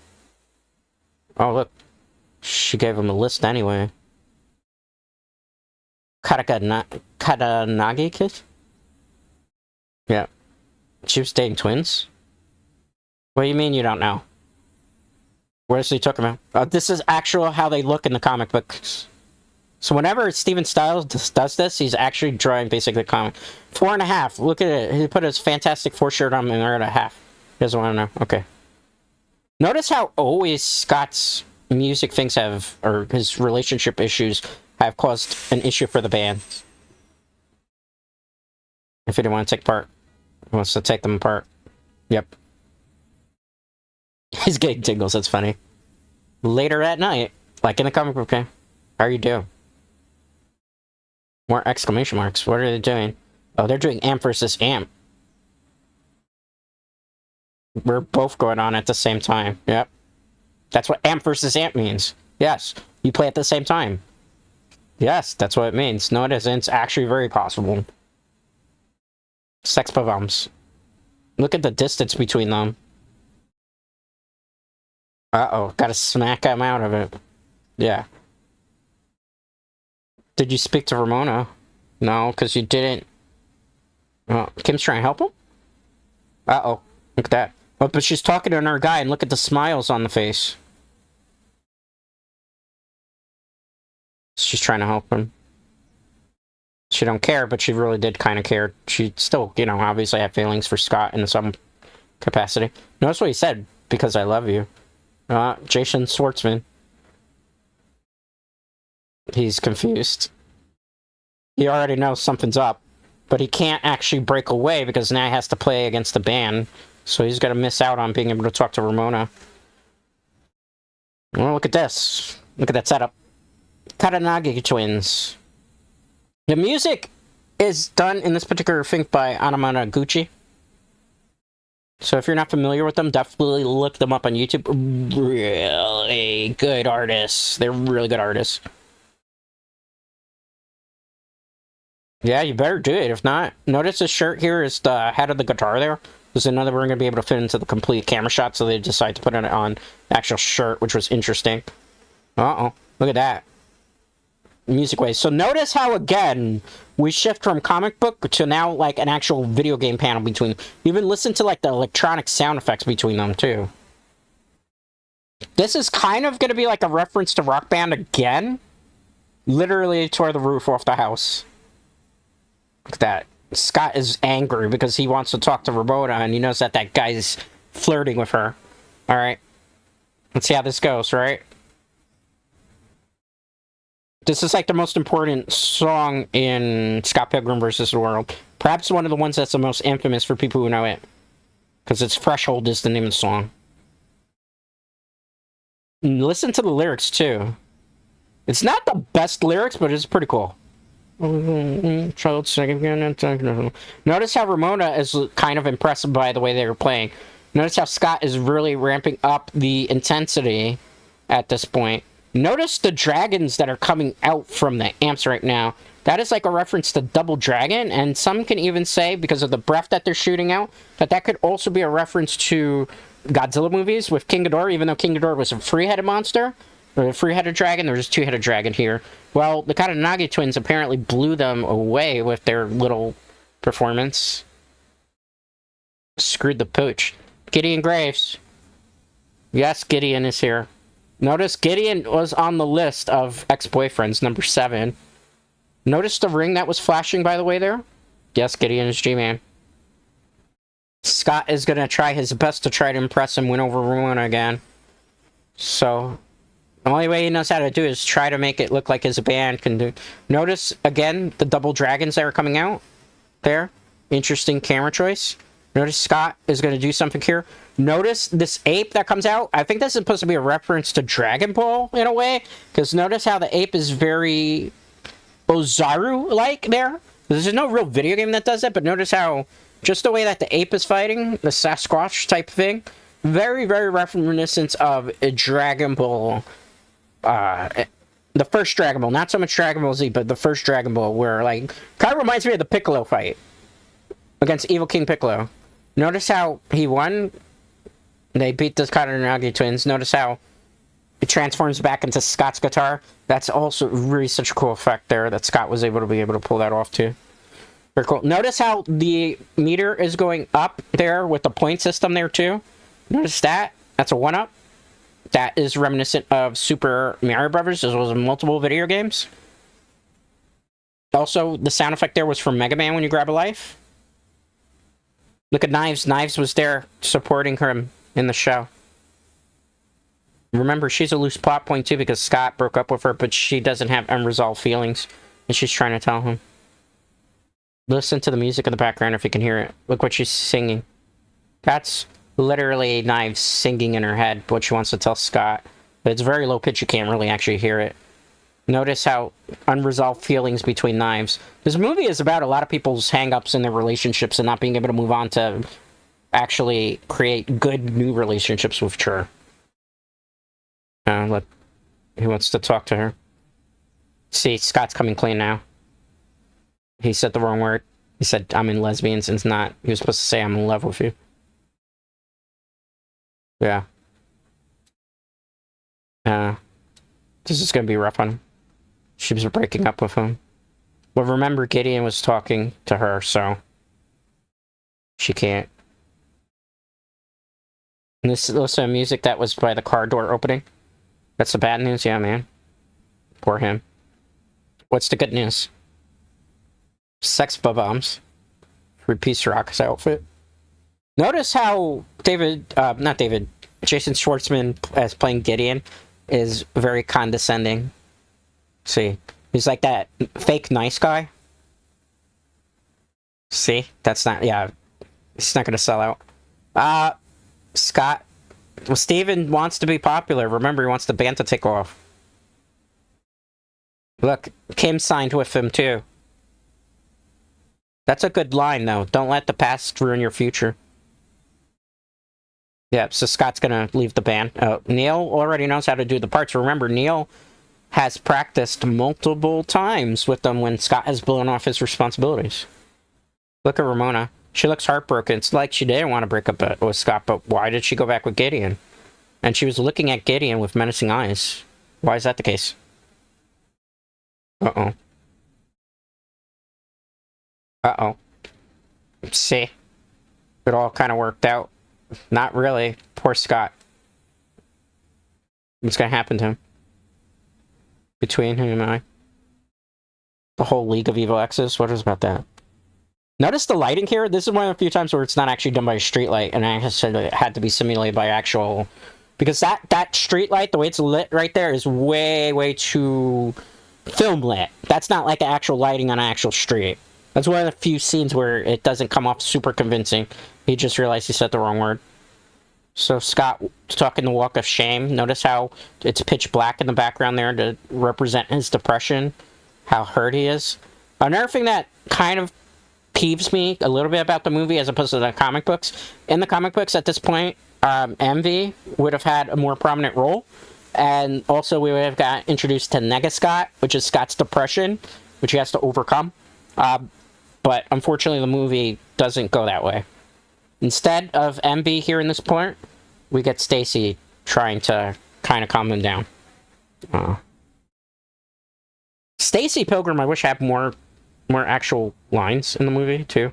Because Anna Kendrick, I love me some Anna Kendrick. She's a phenomenal actress. Time heals all wounds. If you've ever talked to me in a conversation, I say time heals all wounds. This also is a reference to this movie.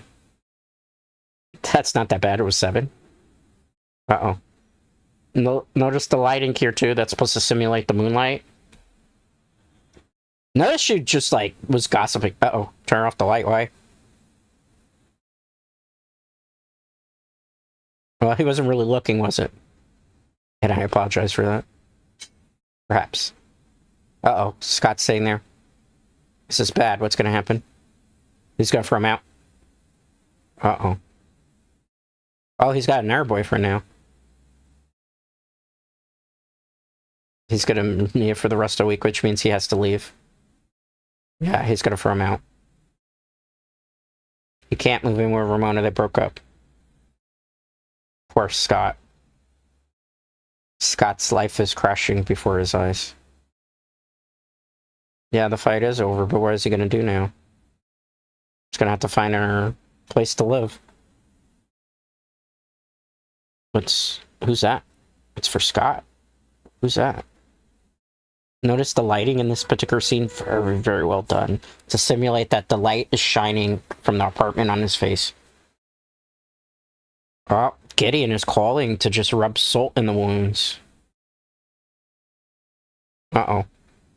Notice the shot here, very phenomenal camera work. Even though he's talking to him on the phone, the way that he's looking and the way he's framed, it's just interesting. Just like a comic book panel right there.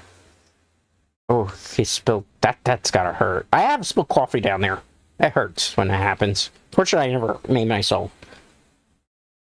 Oh, look at his outfit now. White and red with the... kind of represents devil colors. Amazing. He invited him to the Chaos Theater. Bad blood. I mean, truly, you are causing more bad blood because you're not letting him leave him alone. Yeah. They were listening in on the line. Look at the shirt that the boyfriend or fun experience Wallace had on, too. Interesting. Okay, Scott's gonna go fight for Ramona's love. Is that the right decision to make, though? I wonder. Let's see what happens here. Oh, he's gonna rush off. He's running. Like if he's running through a marathon. Okay. What's gonna happen here? Chaos Theater, level 7. The final level of the movie, you could say. What's the password? That is actually... like in actual indie shows. He got in, whatever. Where are they gonna want? Second password. That was enough to get him in? That was the password? Notice the elevator going down. It's shifting into like a video game moment again. Notice the song that they're singing now is way different than before. It's the song you heard at the very beginning of the movie. Or correction, it's not the very beginning one. But notice how the band sounds a lot better. Uh-oh. Notice on the actual band with the drum set that there was the actual bomb there. Uh-oh. Gideon there just to rub salt in the wounds. Notice Ramona is looking very, very obedient. Ooh, that's rude. You don't do that, man. It's not the waitress's fault. Ramona is looking very sad. Yeah, he's not here. He's got no beef with him. Well, it looks like Scott has a lot of beef. He's gonna fight. Of course he's gonna be mad. The League Guild. He doesn't even remember what it was. That goes to show you how arrogant and selfish Gideon is. Spoke crow. She did make her choice. You can't really win her over, I suppose. No. Yeah. He's gonna fight for the woman he loves, apparently. That's funny when he asks, was that not clear? Notice this shot here, too. It's supposed to show you that Gideon, because he's filmed from an upward position, has more power, and like in position of power and authority over Scott in that particular camera shot. Scott learned actual love there. He got a sword. He leveled up. That's any RPG game. Notice he's still looking down at him. Notice, again, from the camera positioning, that's supposed to convey that Gideon is more powerful than everybody else in the room. Okay. Wow, he actually summoning some, like, ninja dudes to kind of take out Scott. Is Scott going to be able to do anything here? I don't know. We'll see what happens. Oof. He ducked. Okay. Well, he's taking out a lot of them. But notice how Ramona's watching on, and she seems, like, very concerned for Scott. Caring about Scott, even. So exactly why is it that she's with Gideon if she still has feelings for Scott, I wonder? What could that be, guys? What do you think? Well, Scott is definitely... Obviously, Michael Cera didn't do the stunts there for that. That part, yes, but obviously for the very wide close-ups, or not wide close-ups, the extreme wide shots, where they needed, obviously, a stunt double there. Oh, he's going to help him. Is he going to be able to take him out there? I don't know. Their swords clashed, and Scott was not able to beat him. He beat him up in one hit. That's kind of unfortunate. Poor Scott. His club sucks. That's not good. What is Scott gonna do? He doesn't have a sword to fight back anymore. A swift exit from the premise. Yep, I also borrow that line from this movie as well. You're getting to learn a lot about me. Oh. Knives just came out of nowhere to save Scott. And she didn't have to do that. What is Knives there for? Did to who? Old boyfriend. Plenty of times. He didn't listen, that's true. Oh, he's not so good to Gideon. Oh, she wants to fight Ramona. Uh-oh. Ramona's, like, so confused. Get ready to chow down. That's interesting. So now Ramona and Knives are gonna fight. This is getting very, very dicey for everything. Well, she wanted revenge against Ramona. That obsession became really went full-blown. Uh-oh. Watch it. So they're going to go fisticuffs here, but is Scott going to be able to take out Gideon?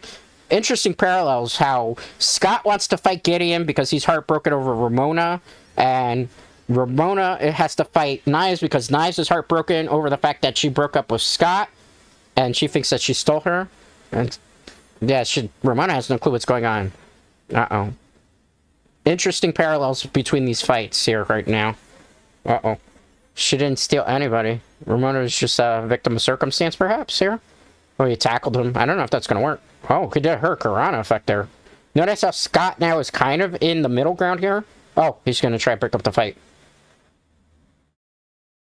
Yeah, he's got to come clean here. I dated you, then I dated Ramona. He has to come clean. Uh-oh. See? Yeah, you cheated on her. Well, yeah, kind of cheated on. Uh-oh. He didn't... Yeah, see? When you date two people at the same time, you kind of do dirty... You know, there's not a difference there. Yes, she was wrong, because she thought that she were her one and only. And he got pierced in the heart for that. Oof. That's bad. What's gonna happen? We're gonna get an unhappy ending? Is that how this is gonna end, guys? That's an interesting wide shot, too. Notice the way he dies is actually from a video game, the positioning. That's from when you die in Legend of Zelda 2, aka Link's Awakening, that when Link dies, he's in that fetal position.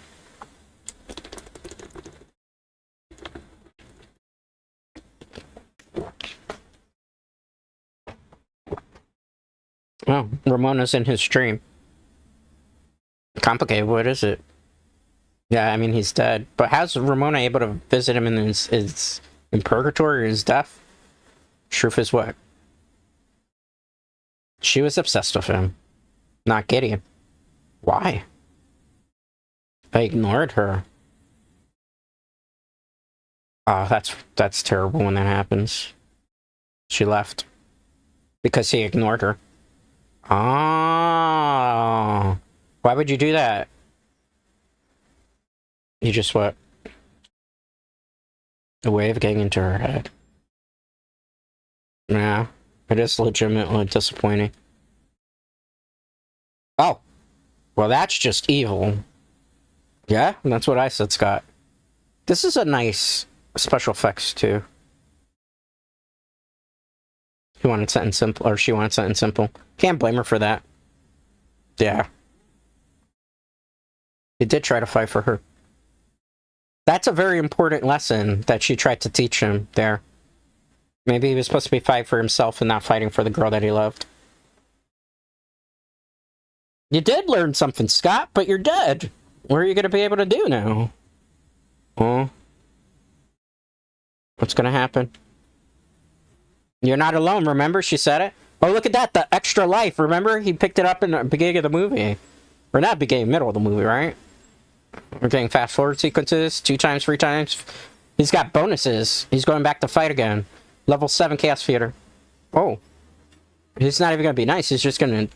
Oh, no password this time. He's doing it completely different this run. Alright. Oh, keep pushing people. Oh, he's confronting the van.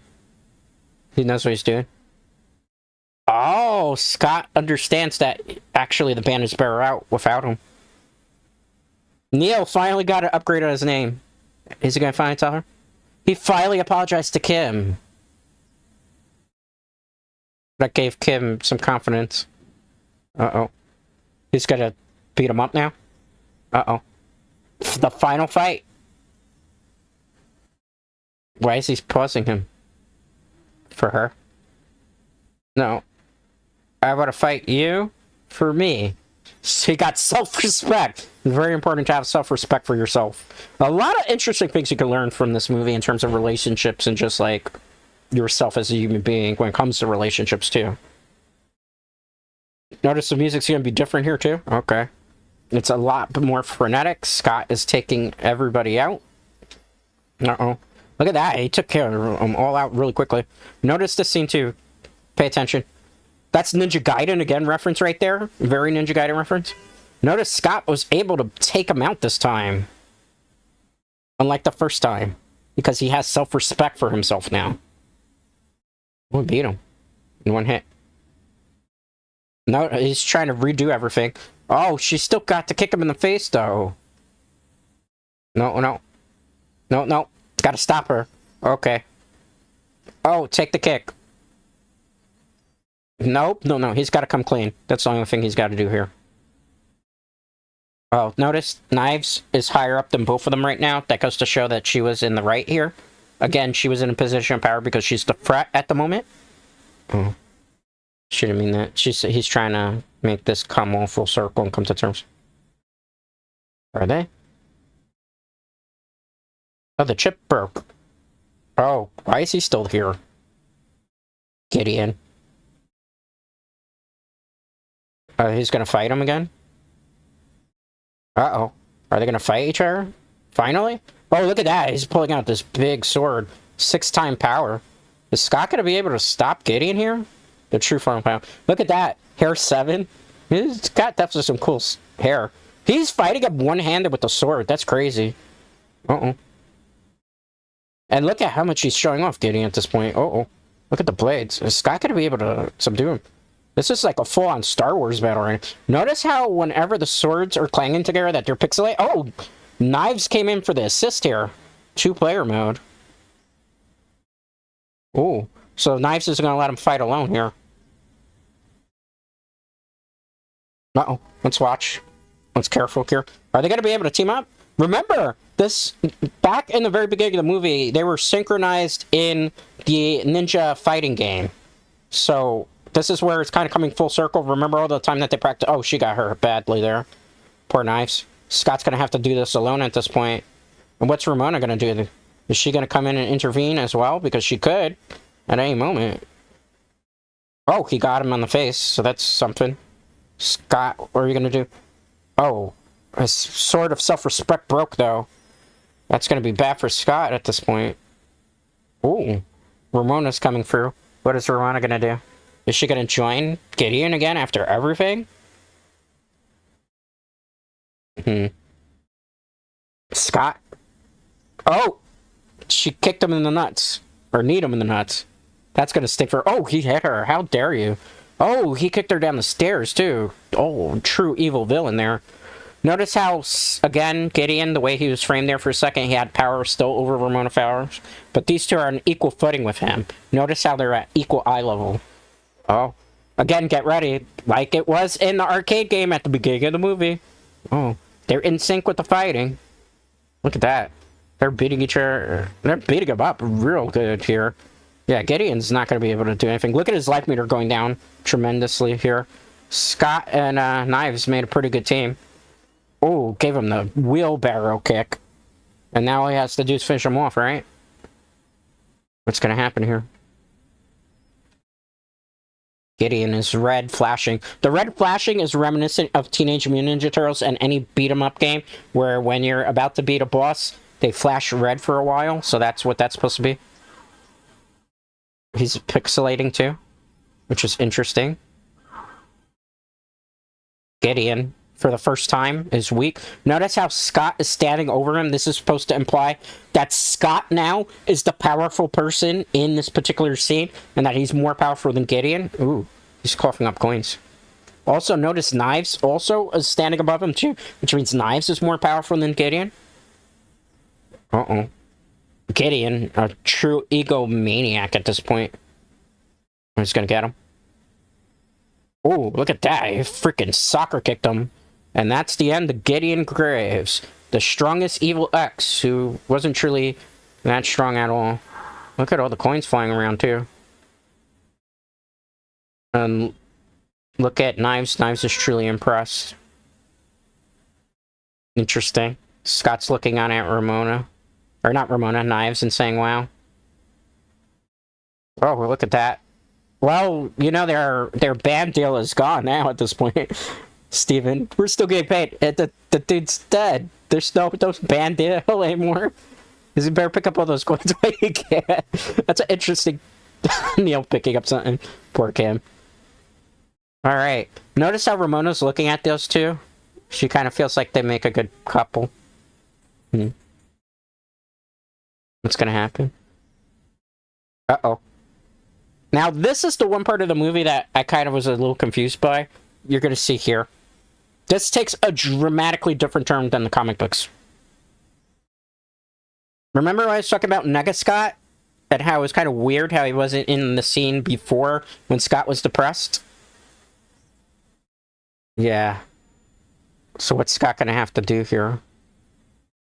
They're willing to help him and fight. He has to overcome his own negative, bad sides to himself. Yeah, that's what that's implying there with the scene. Again, they're on equal footing with each other, notice in the camera angle. This is the part that always kind of bothered me. We never got to see how the fight between these two broke out. So, Nugget Scott just left out of nowhere. That is not how it happens in the comics. Not at all how it happens in the comics. But... That's where they deviate. But remember, film adaptation. She still cares about him. Notice how she's pointing out the hair. Notice how she's still got, like, the loving eyes for him. Notice how... You notice Ramona's quietly walking away because she knows that maybe she's lost the guy. Yeah, see? She's disappearing. She's heartbroken, though. Look at her eyes. She's heartbroken because she realizes that maybe they're a better couple than she would be with her. So heartbroken. And she's referencing to Scott there. He doesn't mean just you. She's pointing to Knives in that particular situation because she knows that because Scott fell in love with her, Knives got hurt. She's thanking him. Notice the music in the background? But look at her eyes. Look at the way she's acting. Look at the body language there. She's still truly in love with him. And he's still, like, in love with her, crying. He's kind of trying to figure out what he's supposed to do. The eyes, the directing choices, the acting here, very phenomenal in this particular scene. Look at that. She's so heartbroken. You could tell. She doesn't want to walk away from him, but she wants to try to make him happy. So, because he's in love, she's in love with him, she was willing to leave to make him happy if that's what he wanted was Knives. Notice Knives, though, in an interesting mirror here, actually tells him to go after Ramona. She loves Scott enough to let him go, to be with the person that he truly loves. That there is the epitome of love, when you're able to do that. Not a lot of people are able to do that in life. Right? It takes a really big and mature person. So we know at that point that Knives as a person is probably the most mature out of all these three in this love triangle. Look at Ramona's facial reaction there when Scott comes to go with her. Look at that. She's ready to break down in tears because he wants to come with her. Look at that. She's overjoyed that he's willing to go with her and follow her. Look at that. See? For the first time in her life, she's actually found somebody that loves her, truly, truly loves her, and vice versa him. And they walk off into the door that's about to close. Not so much into the sunset, because the sun is about to rise there. But yeah, into the sunrise they do. And that is pretty much the end of Scott Pilgrim versus the World. That part at the very end where Scott and Ramona choose to make the relationship work again, and they go and walk off into the sunset, that's how it ends in the comic. But everything kind of in between was more adapted for the film. So that was Scott Pilgrim versus the World. Obviously, considering you couldn't get me to shut up about, like, the camera angles and the lighting and the themes and just the acting and just certain things and the symbolisms in certain parts of it. Obviously, I love this movie. This is one of my favorite movies of all time.